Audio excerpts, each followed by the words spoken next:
Yo, what's good, everybody? Welcome in to a brand new episode of the Guru Nation Power Hour. That's right, y'all. We live for another Power Hour heading into week 13.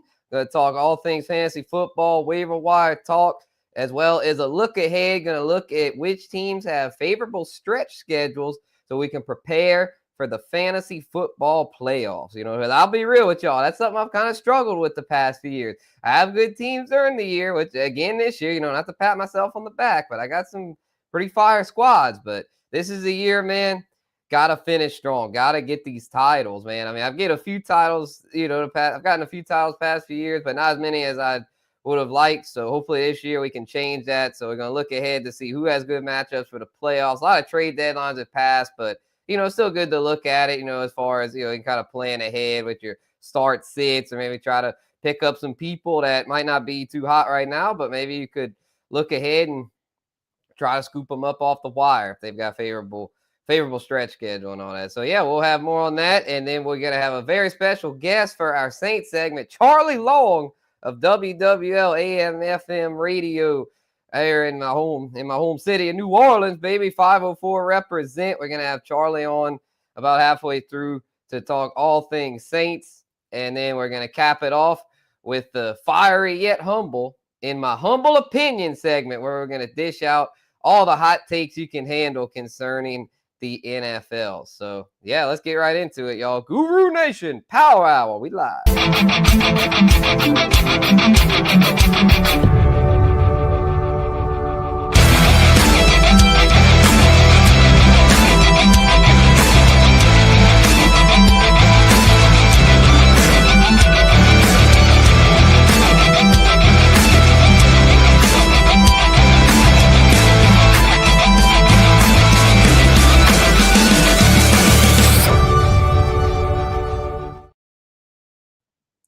Right on.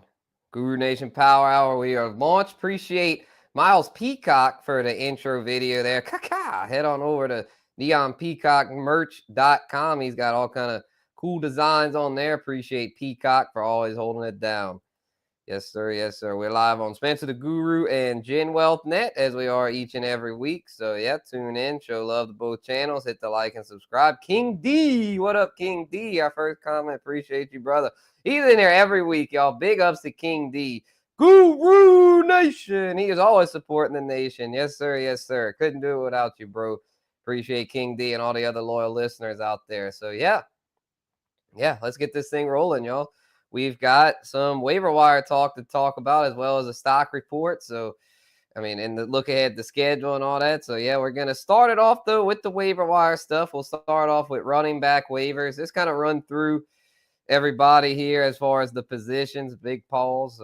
Yeah, that's a big pause, my boy, as JD likes to say. But, yeah, let's get into it here. Saquon, Derrick Henry, Bijan, Jahmyr Gibbs, Alvin Kamara, top 5 at the position.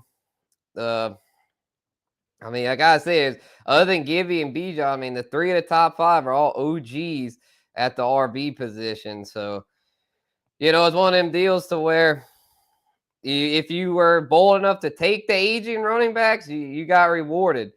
I mean, Saquon not that old, but I mean, on his second contract, same with Derrick Henry and Kamara, all on their second contract. Saquon and Henry actually on their second teams, and Kamara's been a Saint his whole career. I believe with his latest extension, when we bring Charlie on, he could correct me if I'm wrong, but I believe Kamara is now on his third contract. So, yeah, Kamara's, man, I mean, these guys are OGs in the game. Obviously, if you got them, start them. And then CMC finally back healthy, another one of our OG RBs back in the mix, as well as Sergio Mix-a-Lot. Got some young Bulls balling out, though. I mean, JT's not that young anymore, and he's been a little disappointing. And we got Kyren, Brees, who has been a little better, but it's just with the Jet situation, might not be too promising for Brees. But we'll talk more about that with the schedule thing. Devon A-Chain's been balling. But let's get into this waiver wire talk here. We got a few names to talk about here. We'll start off at the 40% threshold here.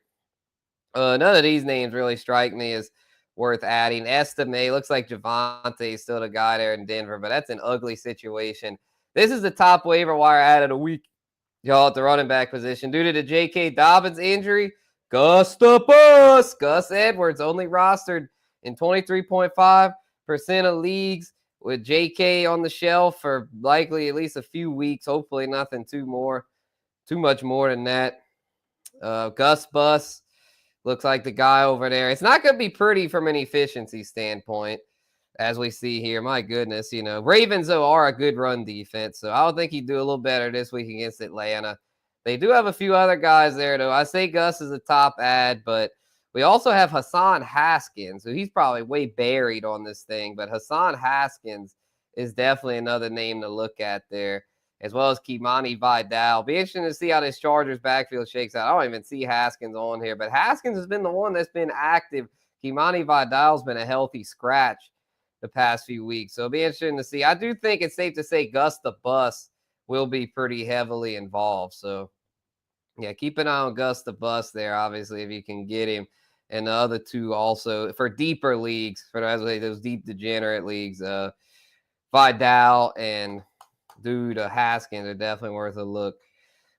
Amir Abdullah was in the lead role, had a good week last week. Justice Hill's he had a good week. I've been mentioning him, but I mean, it's one of those things where King Henry's a guy over there. I think last week was a bit of a fluke, so I wouldn't really trust Justice Hill to keep that up. But Amir Abdullah with Madison and Zamir White banged up, and then Zamir White just straight up not performing. I mean, I think Madison could maybe get back in the mix. But even if he does, I think Abdullah could maybe have some standalone value. Raiders really bad at QB. They're going to have to run it a good amount, I would think. Even if they're down, is one of those things. Even if the game script doesn't really dictate it, they're just going to have to. And Abdullah's a guy that can catch it too. So, Andre, what up, Andre? Appreciate you, bro, tuning in. Is Pacheco worth starting this week, or would you wait it out? If he goes, bro, I'm starting him. They're playing the Raiders. It should be a fairly soft matchup to where, yeah, if he starts, to me, he should be a fantasy start. I could see, though, if you're in a smaller league, like an 8-10-man league, maybe being a little more cautious, being that Kareem Hunt has done fairly well as a fill-in and will probably still be involved a little bit. So I wouldn't necessarily say to start him in those small leagues. But in the deeper leagues, like 12-man or more, yes, for sure, Pacheco is worth starting. Assuming he plays. We got to make sure he plays. We thought he might play last week. He didn't. So we're going to have to hope he gives it a go this week. Daniel, what up, Daniel? Good evening to you, too. Daniel Berry Sports Highlights. Appreciate Daniel for rocking with us. And, all right, yeah, the running back position, man, there's not a whole lot else to like. The Commanders' backfield, though, could be interesting with B-Rob and Eckler banged up. The ones to watch there, Jeremy McNichols, he's rostered in only 1.2% of leagues. And I was going to say Chris Rodriguez, but he got waived by the team. Maybe they'll pick him up again to use him a little bit. But McNichols, though, is the one if you need a command. If you can't get Gus, or if you want a backup playing to Gus, Jeremy McNichols is the one. So let's move on to receivers real quick. Amon-Ra, CD, a little banged up. But Amon-Ra plays Thursday, so we'll know. He's the early Thanksgiving game. Happy Thanksgiving, by the way. We're going to have the triple header as usual on Turkey Day. Amon-Ra might not go. I really hope he does. We do not want to see the Lions without Amon-Ra. He's their top playmaker, although Jahmyr Gibbs might beg to differ there. He's also had a great season. But, yeah, I mean, Jamar Chase, obviously, Jettis. Jettis had a bit of a down week last week with Addison stealing the show, but obviously he's still the top producers. Nico is back. Tyreek Hill, still a little banged up. Hopefully he'll bounce back. Malik Neighbors, man, did he sound off. He was pissed off about the way that the things were handled with the Giants. But anyway, let's get to our waiver wire ads. We all know to start that top crew. So, all right, real quick, let's see it. Here's our list. Xavier Legette, y'all. Xavier Legette's one to watch. I was trying to find someone more. Oh, yeah, Adam Thielen. Adam Thielen's on. I was about to say, I knew there was a Panthers guy that probably pretty good. Yeah, Adam Thielen and Legette, both pretty good to look at. That offense, I'll have more on that in my humble opinion segment, but I think Carolina's got some hope. I mean, they're not a very well-run organization, but, Bryce Young has been showing a little promise. I mean, they almost beat the Chiefs, so we'll have a little more on that then. Rashad Bateman, y'all. Rashad Bateman. That is an explosive offense, and Deontay Johnson has not taken his job. So Rashad Bateman, only 25.8% rostered in deeper leagues. Definitely worth a look. Not a whole lot to like, though, beyond him. There's definitely a few others, though. Nick Westbrook, Akine. I mean, shoot, Will Levis has been balling. And Akine's now has 6 touchdowns in the past 7 weeks, ever since they traded D-Hop. This dude's been very consistent. So for deeper leagues, NWI is worth a look. And then with Josh Downs banged up, Adonai Mitchell could be worth a look in deeper leagues. Hadn't really done a whole lot outside of a solid game in week 10, which I think we also had someone out. I think Pittman was out that week. But yeah, if Downs is out, I would think Mitchell would be in for an expanded role. So keep an eye on that. And then this is the other one I wanted to mention before we move on to QBs. Devon Vele, or Veal, I think it says it's Vele. He has been very solid with Bo Nix in that Denver offense that's just been too good to ignore. So, yeah, I like old Vele this week there, going against Cleveland, kind of a leaky defense. So, yeah, keep an eye on that. Moving on now to tight ends, y'all. Tight ends. And by the way, this is a power hour. So if you got a drink in hand, man, kick it back. Cheers. We rolling. Shout out to our guy, Charlie. We'll bring him on in the next 5-10 minutes. He's still at the office grinding away. So shout out to all those out there working as well. Got to get it. Got to get the bag at all hours of the day and night. Yes, indeed. All right, tight end position. Waiver wire additions. We have Will Dissly. I'd mentioned him last week. He did pretty well. Only 36.5% roster. Fairly favorable matchup this week. Quentin Johnston can't be trusted over there. So other than Ladd McConkey, Herbie doesn't really have a whole lot to throw to. So Will Dissly, I think, is going to keep producing pretty good. And then if Ferguson's out again, bro, Luke Schoonmaker, he had a pretty solid week last week. Dallas tight end tends to produce regardless of who it is. I mean, Schoonmaker looks the part. So if Fergie's out again Thursday afternoon, we'll know, Thanksgiving. That's a good thing about those games. We'll know the injury reports right away. So if you want feeling froggy, you want to throw Schoonmaker in. If Fergie's out, don't be shy. And then I think that's about it. I wouldn't trust Chigo Okonkwo. That was a kind of a fluky big play. Same with Noah Gray. He had 2 touchdowns, but I wouldn't trust him. And, with Kelsey, still the guy. And, yeah, that's about it as far as the tight end position. Austin Hooper had a pretty good week, but still got Hunter Henry over there. So unless you're in super deep league, just keep it simple. Just don't dive too deep if you don't have to. And then Taysom Hill, if he's still in your league, he's not rostered in every league. So Taysom Hill, Jonnu Smith, don't be shy. If you got Kincaid or Ferguson, make some moves, y'all. And then QB to cap it off. Let's see what we got as far as lowly, small percent roster players. Matthew Stafford finally up over 30%. I keep pounding the table for Staffy. We'll have more about that when Charlie comes on. Trevor Lawrence could be back this week going against Houston. Drake May could be worth a look against Indy. Don't really like Derek Carr against the Rams, but he might do a little something. Jameis at Denver. I don't know. These are the two, I think, and I mentioned them last week, but again, for super deep leagues, y'all, Will Levis and Bryce Young. These guys, they're not flashy, but they've been better. They've been better lately, and they've got pretty favorable matchups. Levis at Washington should be a shootout against Jaden. Bryce Young probably gonna have to be keeping pace with Baker, so I like them as far as if you're in just a deeper league and 2 QB league for sure. And then Brandon Allen might get another start this week. And then I think the new Raiders QB with Gardner Minshew out for the season is going to be is O'Connell coming back this week? Let's see. Oh, okay. Yeah, O'Connell then probably going to be back. So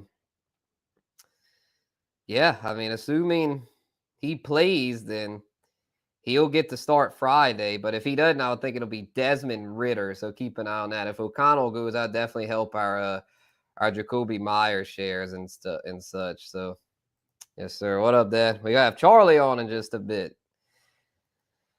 All right. So, yeah, let me text him real quick to let him know that we got to bring him on. And we guys gonna run through these schedules real quick, just real quick here to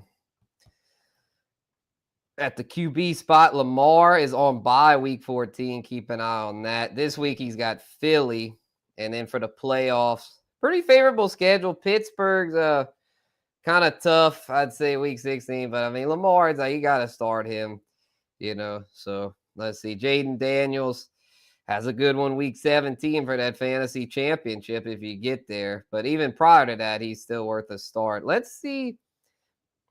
As far as ones like Patrick Mahomes has been trending up, and he at Pittsburgh though could be kind of scary. So let's just say if you have Mahomes, what could be a good pivot? Just looking at it here, Baker.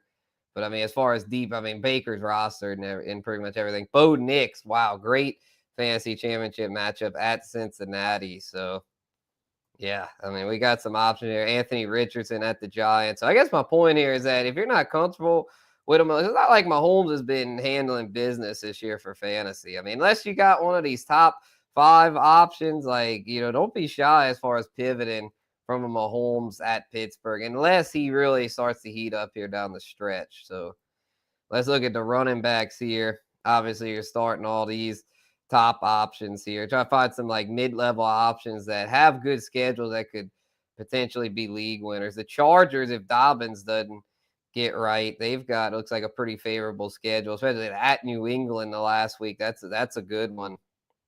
So if you got the Chargers, guys, keep an eye on that. Same with the Commanders, keep an eye on B-Rob. I would think he'd be good to go, especially since they got their bye.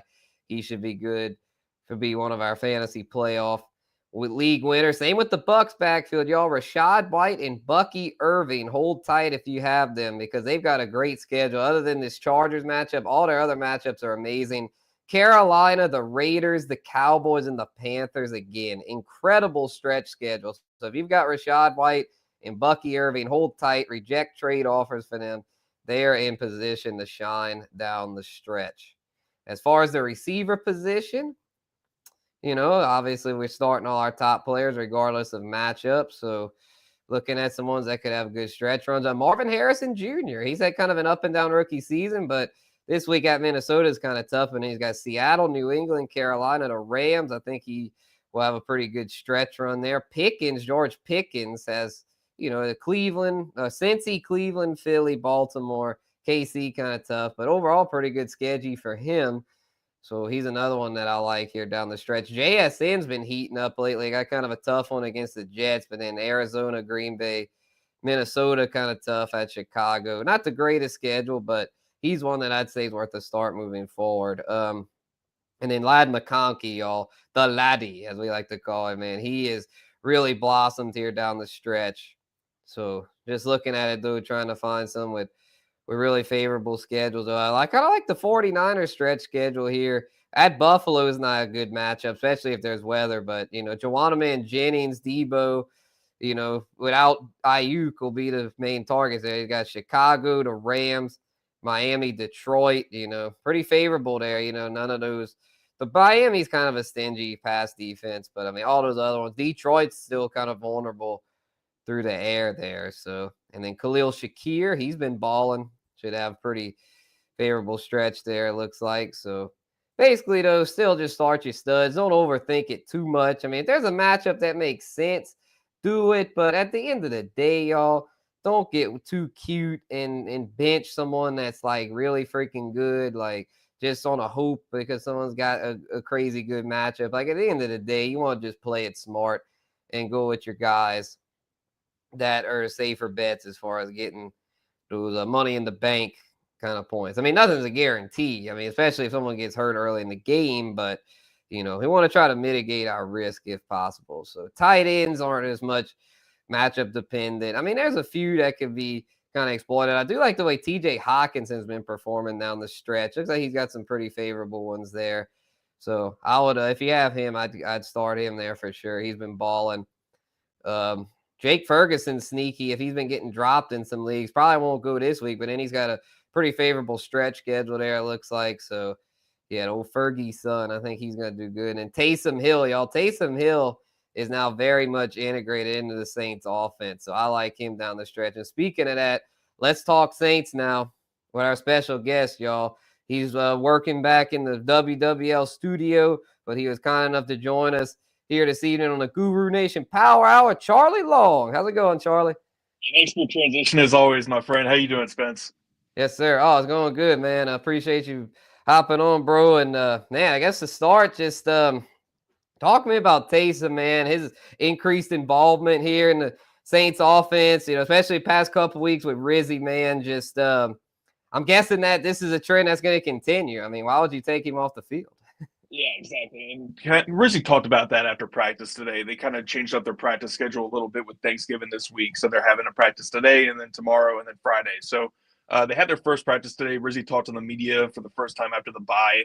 And he basically told everyone to just like, yeah, this is kind of how we want to use them. Like, we know we got 6 games left. You don't want to run them too much because Taysom's quite literally just a truck off a chain, right? Like, if he just goes out and hits someone, he can get injured at any time, and that's why he's dealt with so many injuries throughout his career. Just the way he plays is so physical, but at the same time, he's 34 years old. You're trying to compete in the NFC South, even with that 7-game losing skid you had earlier in the year. It's kind of like no holds barred, and I think that's what you saw against Cleveland when he was the NFC Offensive Player of the Week. Yeah, for sure, for sure. And yeah, he had missed some games earlier in the season. So I mean, it's one of those things though to where I feel like, I mean, you just gotta go with him. Like, I know the way he plays is physical and tough. He is a little injury prone, but it's like you gotta just roll him out and hope he stays out there. Here's the thing with the Saints offense, right? Like, Marquez Valdez-Scantling's been just unbelievable for them early on in the first 2 games in the Saints uniform. But at the same time, with Olave out and Shaheed out for the year, it's just like, what do you really have as far as offensive weapons? You have Taysom, you have Alvin. Now they're starting to utilize the tight end a little bit more with Foster Moreau, Juwan Johnson kind of get more involved in the action. And obviously, as I mentioned, Valdez-Scantling's been great. But Taysom's one of those top dogs. Like, if you need the bullets to take down a team like Los Angeles, which you will, you got to be able to use them. Yeah, 100%, bro, 100%. And yeah, speaking of MVS, man, I mean, this doesn't look like just a fluke. I mean, this is a guy that he's bounced around a lot throughout his career, but really seems to be finding a home here with the Saints. And it's safe to say that he's the new Rashid Shaheed. I think he's averaging, around 33 yards per catch right now for the Saints. Yeah, that's Which, insane, I mean, just put man. that into perspective. I mean, it's unbelievable. He's got like 3 touchdowns already. I'm playing him in fantasy this week, Spencer, in my dynasty league, so I'm a little bit nervous about that. I think he's got like a projected 8 points, but any single given like catch he can get will potentially get him upwards of like 10 to 15 points. So a little bit nervous about that, but we'll see what happens there. No, he's been awesome. They've needed it, especially with Olave and Shaheed missing time. Shaheed's case out for the season. We'll see what happens with Olave. He may be out for the year as well with that second concussion he suffered against Carolina. But you needed someone to step up in that wide receiver room. And listen, man, if you would have asked me back in August or September, Marquez Valdez-Scantling's the wide receiver 1 on this team, I would have called you crazy. I know, right? And yeah, the sad reality is that we might not see Chris Olave again. Really hope we do. So I guess this next one I got for you is kind of twofold. So the first part of this, do you think we'll see Olave again? And if not, who do you think steps up next to MVS? I mean, you thought maybe Mason Tipton ain't really got it done, but who do you see any other WRs playing a high volume role that could potentially like be good for fantasy managers? Yeah, no, and that's the issue is I really don't as far as fantasy managers go. Like, MVS is a potential explosive play waiting to happen. But, like, I mean, you're talking about Cedric Wilson and Kevin Austin Jr. Like, you're not talking about the biggest names at all here. I mean, Dante Pettis is potentially getting some run.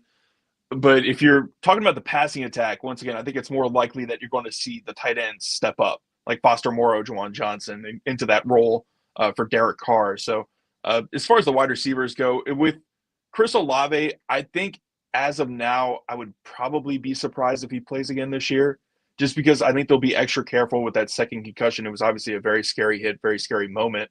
If he does come back, it's going to be because they're really in the playoff hunt. Like, Atlanta completely collapses. They got to beat Tampa Bay to win the NFC South or some kind of crazy situation like that. But otherwise, I would be probably a little surprised to see him back. Heard that. And so let's segue here. My dad's got one for you, and I mean I had it for you too. Cooper Cup, Puka Nakua, man. Just what are the Saints gonna do? No more Lattimore. The cornerback room. Is very young. Got some talent, but lost Paulson and Debo, so kind of thin as well. So just what do you think about that matchup, man? Do you think the Saints have any hope against the dynamic duo there for the Rams? I would say this. Do you remember what happened last year when the Saints played the Rams? I think it was a primetime game. It was ugly. Well. It was Thursday Night Football. It was a slaughter, man. We got slaughter. So Bobby and Mike have talked about this a bunch throughout the week on WWL. It's just like crossing routes. That's all you saw, right? With the Rams passing attack. Matthew Stafford last year, 24 of 34, 328 yards, 2 touchdowns. And Puka was the one that really killed him. I mean, he had 9 receptions, 164 yards in that game last year for Puka Nakua and a touchdown. Demarcus Robinson had a really strong performance as well. Cooper Kupp was doing his thing. So, if you're telling me, the Saints are 3-point underdogs in the Superdome against the Rams, I would say that's why. And if you look at the stats, I mean, Spencer, they've both missed time due to injuries this year, both Cooper and Puka. But at the same time, between the two of them, Puka is 6th in the NFL in yards per game, and Cooper is 8th. Like, those two present matchup nightmares for anyone. And so, you move on from Marshawn Lattimore. You have Kool-Aid McKinstry and Alontae Taylor. Rizzy also talked about this today. He expressed confidence in both of those guys, specifically Alontae, who's had a great year for the Saints, and he's really their CB1 of the future. Kool-Aid's a rookie. There's kind of growing pains there, but he had a really strong performance against Cleveland. You're kind of looking for him to start building some consistency as the season goes along. I'm a little bit concerned. A little bit is actually kind of understating it. I'm very concerned about that matchup, Cooper Kupp and Puka Nakua versus the Saints secondary. If you're wondering why the Rams are 3-point favorites on the road this weekend, that's what I would point to. Heard that. And then, because if they key in on them, it's like, well, Kyron Williams can beat you on the ground. And I mean, the Saints run defense hadn't always been all that great. I mean, Chuba Hubbard, did his thing against us. So it's like, it's one of them things of where Kyron Williams, man, like he's a really good back. Like, how do you see the Saints game plan in this? Do you see it just being a deal to where they kind of are just like, well, we got to just kind of balance it out? Or do you see them trying to kind of take away one aspect and then just being like, well, I guess if we get beat a little bit here, it is what it is? I would say with Kyron Williams, and I think a lot of fantasy folks obviously know this, but he's one of the more under the radar backs around the NFL. Everyone always talks about Saquon and Derek, and obviously, for good reason. Kyron Williams is 3rd in the NFL in carries. He's 6th in rushing yards, and he's 8th in touchdowns this year. He's top 10 in all 3 categories. He's been really under the radar, a solid performer all season long. I think it's got to start there.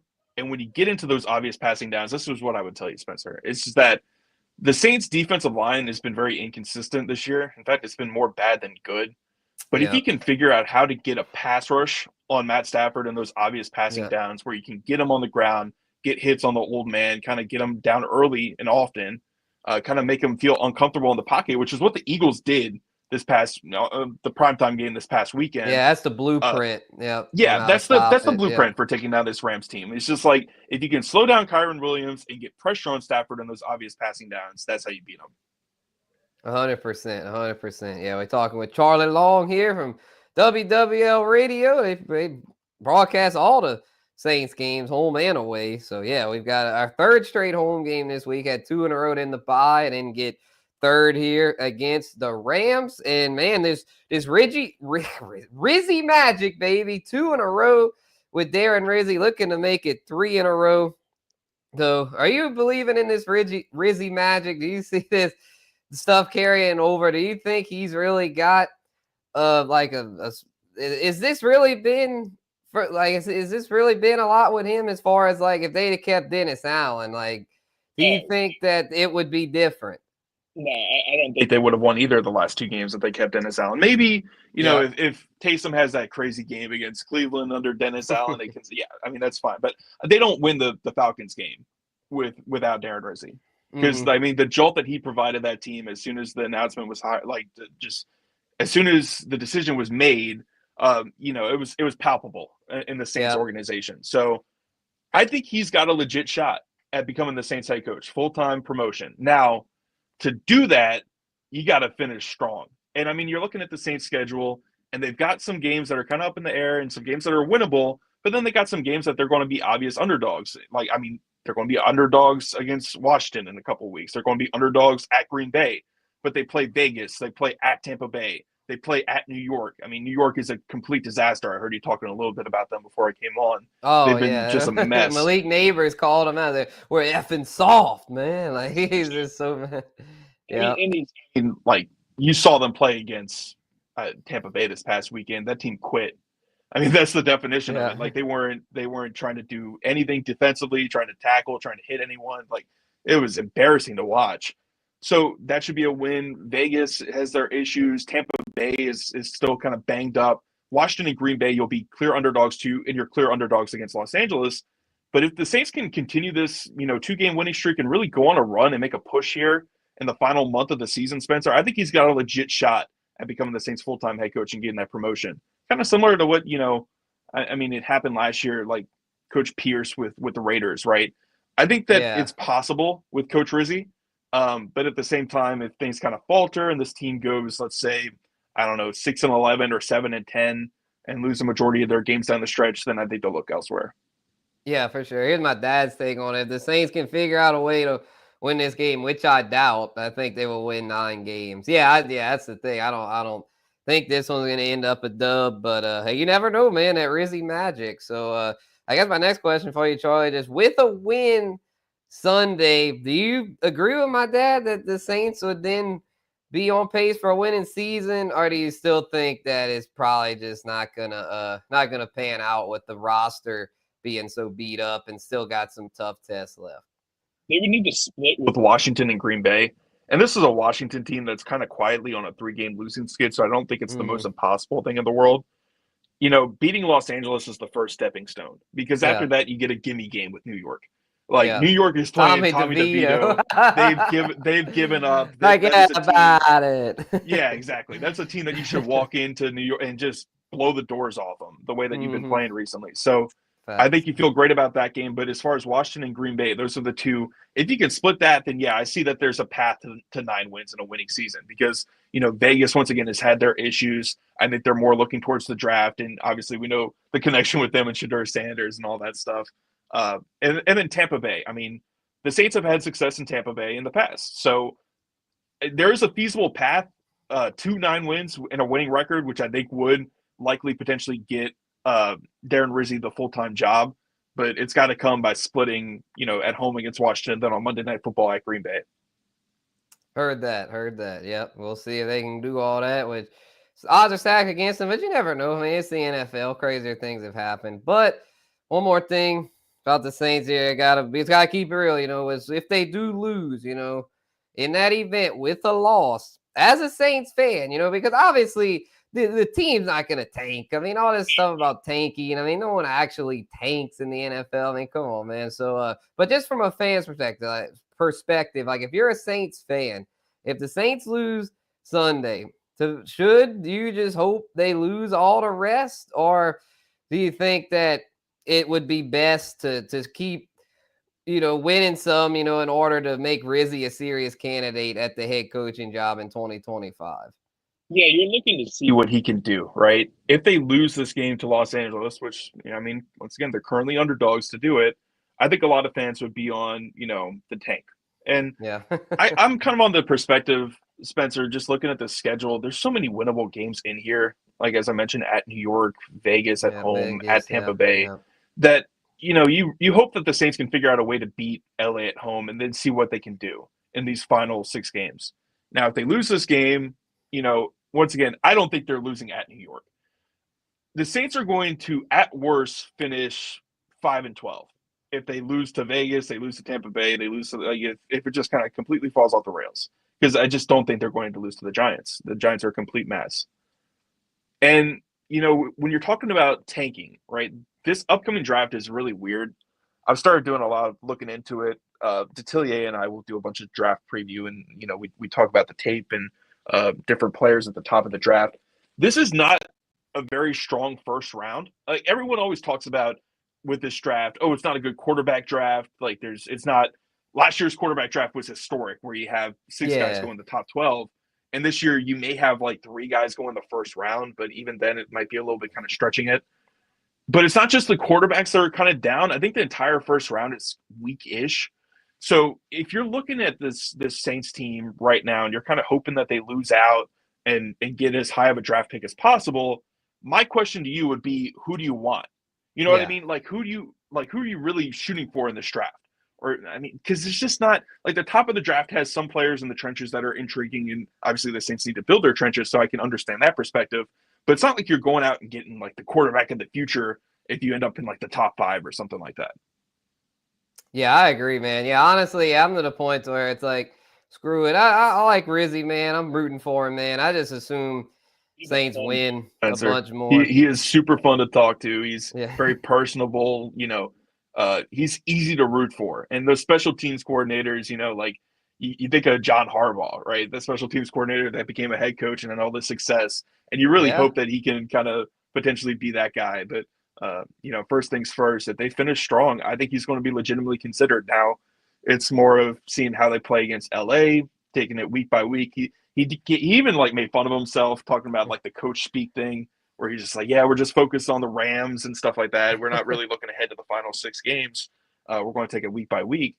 But if they just kind of stay stay focused and stay the track that they're currently on, we'll see what happens in this Rams game, Spencer. If they can pull off an upset here, I think that there is a path for them to go on a run in the final 6 games, and then for Rizzy to potentially keep that job. Yes, sir. Yes, sir. Yes, we got a lot of homies pulling up. Tino, Crispy, what up, y'all? And but yeah, I feel you, Charlie. I feel you. I think there's a good chance he keeps a job. And just man, just how much more fun is it? I know you said y'all had fun talking to him. How much more fun is it talking to Rizzy than Dennis Allen? I don't want to like dogpile the dude because it's kind of easy to do, but yeah, for sure. like Rizzy is definitely like the energy is palpable. Like I kind of mentioned, like it is. Right. There's a change in energy in this organization right now. I mean, even starting with the players, right, and how they're practicing and going to game days. It feels like during that 7-game losing skid that the Saints were on, it just felt like every single game you were entering, you're like, okay, well, I mean, the Saints look lifeless. Like, what's happening here? And then they made that change, and then they pull off the upset against Atlanta, and then they blow out Cleveland. I mean, the energy shift is there. So, Yeah. I mean, if Rizzy's got anything going for him, it's definitely that. 100%. Yes, sir. Yes, sir. And so, yeah, I gotta say, another thing Rizzy's got going for him is like this is like it's the return of the CEO head coach, because it seemed like the trend the past few years before like before Dan Campbell had all his success recently, like the trend had been the OC, the offensive whiz kid type head coach, like Kyle Shanahan, Mike McDaniel, Sean McVay, Matt LaFleur, all these like young offensive guru kind of guys, like with Kyle Shanahan having all his success. I mean, hell, Andy Reid kind of set the trend like way before. I mean, even Sean Payton more in that mold. But it just seems like though, like the classic CEO style coach is kind of making a return, because that tended to be what it used to be. You kind of had the CEO head coach, and you had your play callers, where that's the thing with the Lions. You got Dan Campbell, and he's got his two, his offensive play caller and his defensive play caller, and that's kind of how it is now with the Saints with Rizzy. So, I mean, yeah, the CEO head coach is back, I'd say. I would say this. I mean, if you want to talk about the CEO versus the hotshot young offensive coordinator, how do you think Titans fans feel, right? Like moving on from Vrabel, who was CEO. Yeah, that's crazy. Yeah, they move on from crazy. Vrabel, their CEO coach that got them to the playoffs 3 straight years and kind of faltered the last 2 years there, but he still had a pretty poor roster, relatively competitive. And then they go and get the hotshot Brian Callahan from Cincinnati, and I mean they've been horrible this year. Yeah, true. Yeah, it's interesting to see how that's trending, and but yeah, I think that's about all I got as far as the Saints. If you want, Charlie, you can stick around and we can give some humble opinions. Yeah, sure thing, man. Yeah, man. Yeah, I got some hot takes ready, and I'm sure you got plenty of them. So yeah, we'll be right back. Got a Miles Peacock in here. Perfect time, and we're gonna run the Neon Peacock commercial real quick. Take us a little break. Be about a minute ad there, and we'll be right back here on the Guru Nation Power Hour. Hold on just a sec, y'all. I forgot his ads in the other section. Here we go. Boom.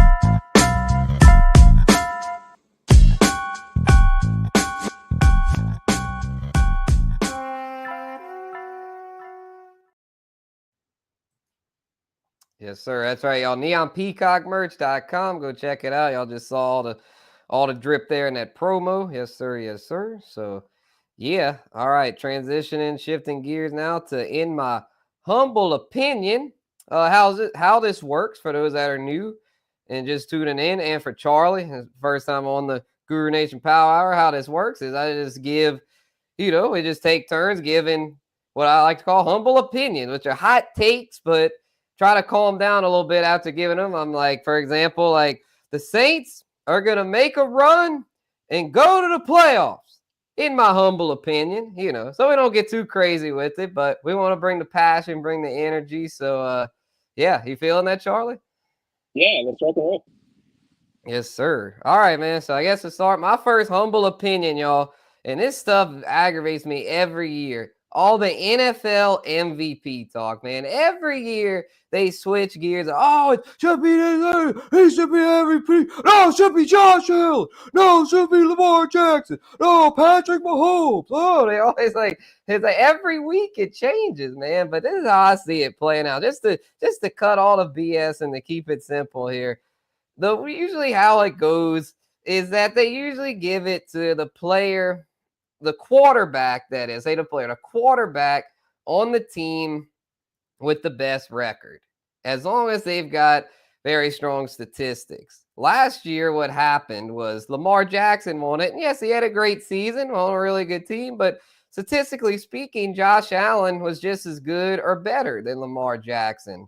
But the way it's going this year, it's kind of the opposite. Right now, Lamar Jackson's got objectively the best stats, in my humble opinion, but they're going to probably give it to Josh Allen, and I kind of hope they do. He deserves it, but I'm just going to leave it at this. In my humble opinion, Josh Allen will win NFL MVP this year, despite not having quite as good numbers as Lamar Jackson, because his team's going to end up with a better record. Division not as good this year, so it's just one of those things to where it just gets me fired up, because, and my dad, I know he pounds the table with that, as far as it just seems like they don't really base it all the way off individual performance. It seems like it also has a lot to do with team performance. So I'm going to let you give your take on this, Charlie. How do you see MVP playing out, and do you think they tend to just give it more toward the guy on the best team as opposed to the actual top player?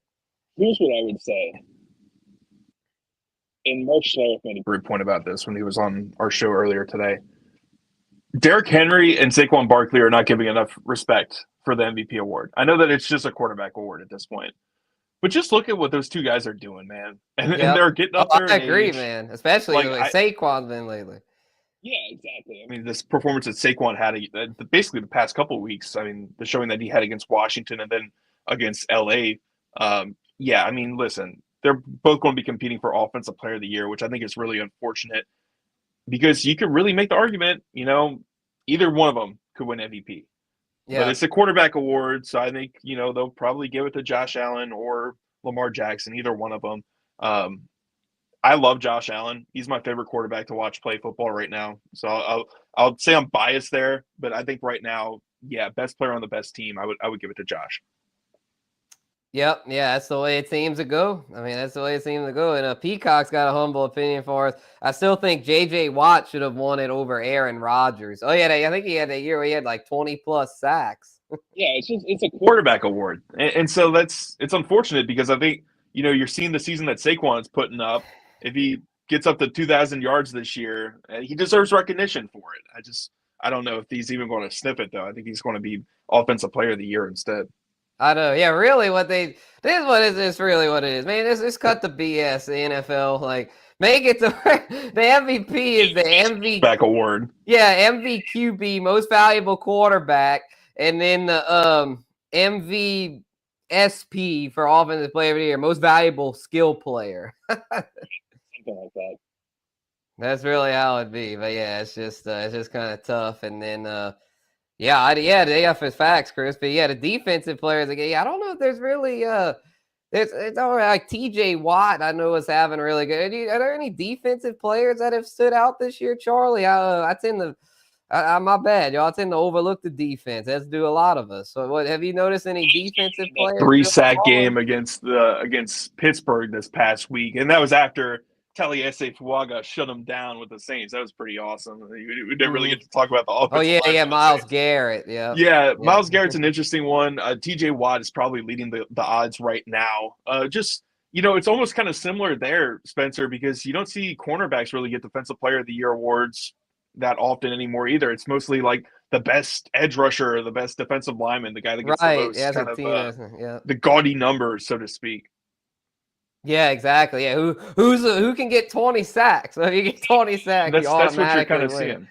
Yeah, because I was looking at the sack leaders. Trey Hendrickson, a former Saint, is actually the NFL sack leader this year, but only 11 and a half. Doesn't look like there's going to be anyone getting those crazy good sack numbers. The Texans have a pair of studs there. Daniil Hunter's got 10 and a half. Will Anderson's got 9 and a half. And then Myles Garrett and Nick Bonito have 10 each. Wow, Nick Bonito, that Denver defense, bro, has that been one of the biggest surprises in the NFL or what? Denver in general has been one of the biggest surprises. And as long as we're talking about Coach of the Year, I mean, Sean Payton, right? Like, he's got to be up there in that nomination.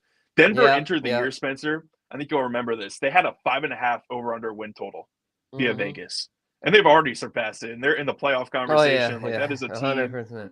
Vance Joseph's going to get probably head coaching nods at some point. He's going to get some interviews in the offseason. Just based off of how that Denver defense is playing. And then you combine that with Bo Nix, who's quietly been awesome the last few weeks. Cortland Sutton has had one of the best, under-the-radar wide receiver seasons of anyone. I mean, that Denver team is looking pretty good, man. Yeah, most definitely, man. It's crazy because, I mean, we got to see it firsthand on Thursday night. It was kind of tough. And Peacock, I think Sean Payton, the person, sucks. I feel that because of the way he did he kind of quit on the Saints, but I mean, it's just like, but he is a great coach. I mean, you can't question how great of a coach he is. I mean, he's definitely turned that team around. But I think he deserves some Coach of the Year nods. I think that Danny Campbell is going to be up there too. McDermott. I mean, but Sean, just based off of the preseason projections to where they are now, if you're talking about that kind of perspective on Coach of the Year, I think that Sean obviously deserves some looks. Yeah, definitely. I was going to say Dan Quinn. Dan Quinn was probably the betting favorite there for a while, but they've been kind of sliding as of late. So, yeah, I would say Dan Campbell probably be the favorite at this point. But, yeah, Sean Payton, considering just how low their expectations were. I mean, the Lions were expected to be a Super Bowl contender, but just considering how bad Denver was expected to be, I could see Sean Payton winning it. Yeah, we'll have to see. Yes, sir. But all right, here's my next humble opinion for y'all. And that has to do with Daniel Jones. Y'all, Daniel Jones just got released. I was like going, Danny Dum Dum. He just comes off sometimes. It's so just crazy. Just what are you doing, dude? But he has some bright spots. But this is the thing with a quarterback like him. He's got some ability. But in my humble opinion, this dude just needs to sit his ass on the bench for the next few games down the stretch here and learn with a contender. And the two teams that come to mind, I'd say it'd be the Ravens and the Vikings. Both could use upgrades at the backup QB spot. So I know it's going to be tempting to be like, oh, you could sign with the Raiders, or even like the Cowboys might even be interested. But I don't know, though. I do know this. As far as his development, the Giants tanked him. I mean, that was not a good place to be. But now he's got a chance to resurrect his career, reminiscent to Sam Darnold, similar to Darnold, and that Darnold was at a terrible organization with the Jets, then signed, went elsewhere. 49ers learned for a while under a great OC, and then now look at him, starting with a really good team. So in my humble opinion, Daniel Jones, do not take the bait and sign with some bad team just to get playing time. Go sit the bench for a while and learn. The ideal situation for him. You mentioned Darnold, but also someone like Baker Mayfield kind of went on that career arc, like one of those top picks that it didn't necessarily work out in the first spot, and then he hopped from spot to spot until he found his eventual home.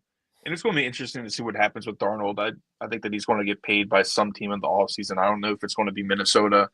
But that's the hope for Daniel Jones at this point, is that you're a former top pick. You're going to get a chance somewhere else. I agree with you, Spencer. Go somewhere where you can sit and just kind of not be under the pressure and kind of learn and then move on to your eventual spot. Yeah, facts. Facts. And Tito saying he's probably going to be a Viking. Yeah. Yeah, I could see that. That'd be funny. Darnold, that's where Darnold resurrected his career. I mean, Darnold's only on a 1-year deal. So let's just say Darnold gets a bag in the offseason, gets paid somewhere else. They could then if they bring Daniel Jones in this year, they could then bring Daniel Jones back next year on a 1-year deal. And then if J.J. McCarthy doesn't pan out, then they would have Daniel Jones as their QB. Yeah, it makes a lot of sense to me. I mean, there's a couple different spots that make sense. I mean, did you say, was it the Raiders or the Ravens that you were mentioning for Daniel Jones? Oh, I think the Ravens would make sense because Lamar's backup right now is freaking Josh Johnson. Like that, if something happens to Lamar, they're up shit's creek without a paddle. So they need a better backup QB in my humble opinion. And to me, Daniel Jones would be just that. I'm right there with you. And Tom Hawkins, great. I mean, he's another guy that's going to get head coaching interviews this offseason. So, go sit behind an elite MVP winning quarterback and just kind of relax until you find your new spot. Right. Yeah, Peacock saying Washington or Philly. Yeah, he could stay within the division. Yeah, it's just, I doubt. I mean, maybe, but it's like Washington's got Mariota, and then Philly's got maybe Philly, Kenny Pickett. That's not a very inspiring backup. So I guess you never know. That would be kind of funny. Stay in the division. QB class was so bad. Yeah, the Kenny Pickett, Desmond Ridder, Malik Willis class. Hey, Malik Willis is kind of doing the same thing. He was pretty nice when Green Bay had to put him in there. So, he's kind of sitting as a backup role with the Packers behind Jordan Love. So, it's that QB class is bad though, Spencer. It's in this year's QB class. I don't think it's going to be as bad as that one, but it's definitely not very inspiring. Yeah, agreed. I actually just watched a video about that. They were basically saying you've got Shador and Cam Ward, who are your surefire first rounders, probably going to go top 5 because the QB situation always gets inflated. But other than them two, it's like they really don't have anybody. They said next up's probably Quinn Ewers, and for being real about it, Quinn Ewers at best is a mid to late first rounder. If he gets pushed up into the top 10, that's just because teams are desperate. Yeah, so if you're looking at the current Tankathon draft order for the NFL draft in 2025. Yeah, let's pull that up. Yeah, it's Jacksonville's at number 1. They're a complete mess. They're openly tanking, as are the New York Giants, who are currently picking number 2. Vegas is at number 3. So I think you're going to see, Cam Ward go to the Giants at 2, Shador go to Vegas at 3. And this is if the order stays, which it obviously won't. It will move around a little bit, but you imagine both the Giants and Raiders will both be picking in the top 5 regardless. New England at 4, and this is, I guess, where I would say my hot take, because you got Carolina and Tennessee at 5 and 6 currently, and they're going to be basically locks for the top 10 anyways. But based off of what I saw this past weekend, Spencer, I think you'd agree with me as well here. Bryce Young and Will Levis, I mean, they kicked ass this past weekend. They did. I mentioned that on the waiver segment. Yep. Bryce Young. I mean, in a loss to the Chiefs, but he led a game-tying drive. 21 of 35, 263 yards, a touchdown. His best performance of the year by far, as far as quarterback rating, as far as yardage. He had a really strong showing against a great defense in Kansas City. And then Will Levis, yes, he makes the boneheaded mistakes basically every single game, but he still showed off the arm talent that I think you're looking for if you're Tennessee. So I think both of those teams, if you're both Carolina and Tennessee, and you're going to be picking in that top 10, you're not really stressing about quarterback necessarily. You're going to give those guys another year. Agreed. Yeah, I think the other ones out of this top 10, and I think the Saints with Derek Carr, probably another year of him, to where I think the ones that would be wanting a QB here would be the Jets in Cleveland, because the Jets, the new regime there likely won't have Aaron Rodgers back, I wouldn't think. And in the Browns, Deshaun Watson, if they could somehow get out of that contract. I know Jameis has looked pretty good, but I don't know if he's necessarily a long-term solution. So I think those two teams could be in the mix for a young QB. The Browns are a mess. I mean, Deshaun Watson, before he got injured, was the worst quarterback in football. And I know Jameis looks way better than him. Like, he just looks objectively better in every way. And that's not just because he's going viral. It's just statistically speaking, he's objectively better than Watson.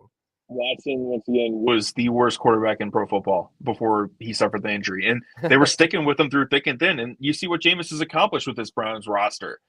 Yes, they've got issues on the offensive line. And I mean, their defense hasn't played up to par from what it was last year, which was elite. But still, that Cleveland team, they were able to take down the Ravens and the Steelers. I know the snow game as well, but with Jameis Winston. So, I mean, who knows where Cleveland's going to end up picking.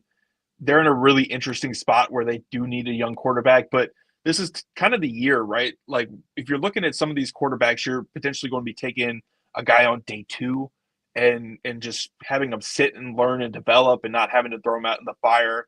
I don't think Cleveland's going to be a team where Cam Ward or Shedeur Sanders drops to, because once again, you have the Giants and the Raiders right up in the top 5.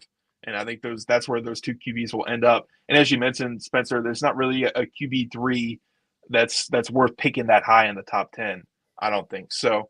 The Jets are in a similar spot as well, where Rodgers' situation is kind of a nightmare. They could take a developmental QB where that be on day 1 or day 2. I think it's kind of rich to take a developmental guy at pick 7 versus getting some guy in the 2nd or 3rd round. But that'll be up to them. Yeah, they're a kind of wild organization. That's, in my humble opinion, them signing Aaron Rodgers, that's going to go down as one of the top 5 dumbest things in NFL history. I mean, that was just objectively bad all the way around. I mean, trying to bring in a 40-year-old QB and then just like he's a guy that's like, he was so wishy-washy about did he actually want to play or not and blah, blah, blah. It's just like, bro, like that was just, as we're seeing now, that was a huge mistake. I don't even think that's really an opinion. That's just a fact. I mean, look at their record. Like, we're a couple of weeks removed from it, Spencer. But when Joe Douglas was fired, a lot of the reaction was kind of, "Oh, this is the Jets. What a stupid move!" Or what. Joe Douglas, and the Jets podcasters and the reporters that cover the team closer than I do. I cover the Saints. They know the team much better than I do. They all basically said the same thing: is that Joe Douglas's tenure was a failure. He had multiple opportunities. He had an opportunity to build a team around Sam Darnold. It didn't work out. He had an opportunity to build a team around Zach Wilson and get that 2nd overall pick. It didn't work out. He had an opportunity to build around the veteran and Aaron Rodgers. And shockingly enough, it hasn't, worked out. So his tenure was a disaster. Like, they moved on from him. They moved on from Robert Saleh. This Jets team is in complete rebuild mode, which it feels like we've said half a dozen times in the past, dozen years since the last made the playoffs. But, it's not uncharted territory for Jets fans, I would say.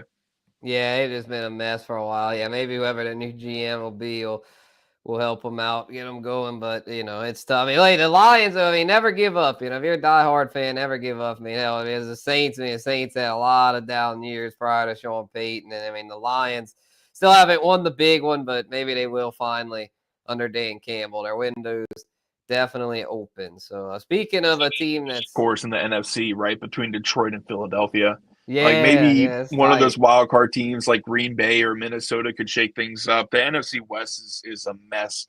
I think currently right now, Seattle's leading that division. Yeah, I think so. Them in Arizona, I think, are tied for first. Yeah, and they beat Arizona this past weekend, so I think they currently own the tiebreaker there. Facts, yeah. But it's like a jumbled mess with the Rams, San Francisco, Arizona. Seattle's currently in the lead there, but you're not really counting on any of those teams or Atlanta or whoever comes out of the NFC South to really contend with, Detroit or Philadelphia. It just feels like those two teams are on a collision course. 100%. And so here's my last humble opinion for y'all. It has to do with a team, and Charlie brought him up just a little bit ago with Bryce Young, man. The Panthers, man, I got to say, I was very impressed with what I saw with them on Sunday, man. Dave Canales, man, looks like he's here to stay. In my humble opinion, Bryce Young and Dave Canales are the future in Carolina. I know it started off rocky, but I think the Panthers have something here. I mean, David Tepper's not a very good owner, so chances are they're going to screw it up. But in my humble opinion, they've got the makings of a good foundation there. Tepper stumbled into Canales, didn't he? Like, that was the only type of coach that would take that head coaching job. Right. Is a first-time head coach. Yep. And as far as a coordinator, and he's been awesome. As far as the past couple of weeks go, I agree with you. I think that they're fully bought in now. And Carolina's offensive line has been excellent. They paid my guy Robert Hunt, former UL Raging Cajun, go Cajuns. Right. Yeah. And their offensive line has been really stout. Line. Now they need better weapons. I think Xavier Legette has been solid. Jalen Coker is kind of a fan favorite there, kind of the Rashid Shaheed type for Carolina as far as an undrafted free agent goes. Just keep kind of building up that offense around Bryce Young, and if his confidence gets back up to what it was at Alabama, because that's a real issue here, Spencer, is what happened in his first 2 seasons. His confidence was just shot because he didn't have anyone around him. But they're starting to kind of build the offense around Bryce. They built that offensive line from the interior out, which helps those kind of smaller quarterbacks because you don't have too much pressure at your feet instantly. And then, you go out and spend a first-round pick on Xavier Legette. I think he's been pretty solid in his rookie year. Kind of keep adding some weapons there. Jatavian Sanders, the tight end, has also been really good in his rookie campaign. Just keep building the weapons around Bryce Young and see what he can really do. I think similar to kind of like what I was saying with Levis of Tennessee, I think both of these young quarterbacks in Carolina and Tennessee are going to be given at least another year and see where they kind of go from there. Oh, yeah, I agree, man. Yeah, Jalen Coker, you're my Coker heads. Jalen Coker, baby. Yep, he's another one that's been in the mix. So, but yeah, I think that's all I got as far as humble opinions. Anything else, Charlie? Yeah, man. I kind of talked about the draft a little bit, talked about the top of the NFC. Once again, man, it's going to be fun to see how it all kind of shapes up. Unfortunately, I was looking forward to Thanksgiving, and I looked at the slate. It is a tough Thanksgiving slate. Oh, maybe Chicago could keep it competitive with Detroit potentially. That Giants-Cowboys game is going to be the afternoon nap for everyone, all the NFL fans that enjoyed Thanksgiving lunch and then went on the couch and just fell asleep. Yeah, and then even the nightcap. Like Dolphins, Packers, we'll see what happens. Miami's playing a little bit better since Tua's come back. It's a pretty mediocre slate at best. But enjoy your Thanksgiving, my friend.